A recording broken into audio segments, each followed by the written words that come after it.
Hello everyone. I just recently moved to a new military installation. While meeting soldiers in the unit, I asked one of them what their near-term plans were for the military. He looked at me and said he only had 4 months left and he couldn't wait to get out. I inquired on why he wanted to get out of the military, and he said that he had been in the military for almost 6 years and had only done his actual job 2 or 3 times. Several others agreed. Think about it.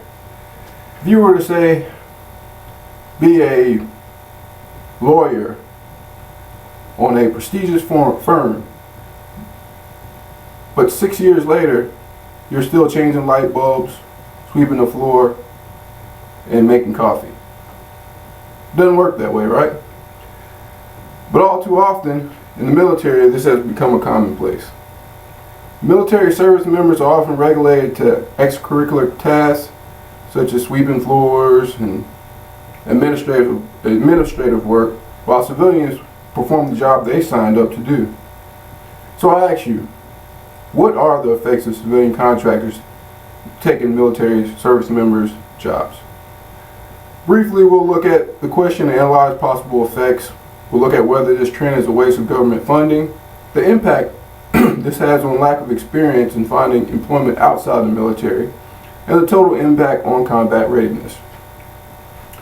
First, let's look at whether this occurrence is a lack of government funding.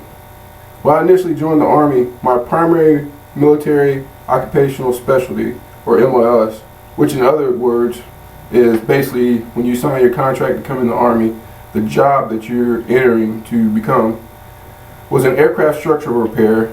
Basically, you fix any faults or any damages to an aircraft structure. I specifically remember on a board inside the hangar, the aircraft hangar, was a dollar amount, $956. Almost every soldier that went through would ask one of the instructors what that number meant. And the instructor would inform to him that that was the dollar amount that taxpayers paid daily for their training. The training for my MOS was 104 days.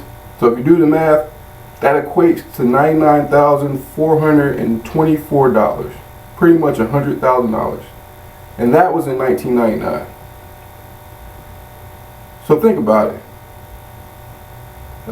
You pay $100,000 for a soldier to learn a specialized technical skill, then have that soldier work basic labor tasks, but hire civilian contractors to do his or her job.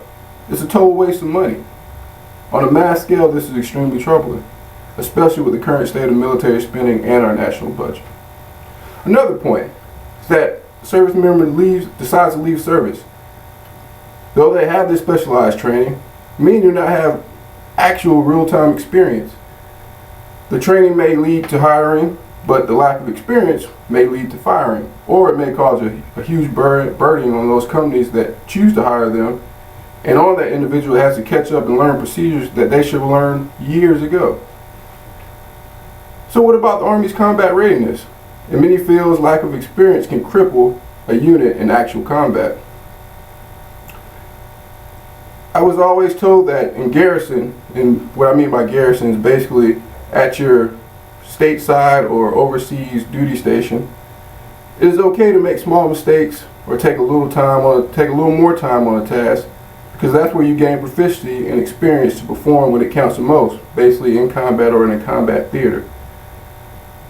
But when all the work in garrison is performed by contractors, what happens when we have to deploy to a combat area?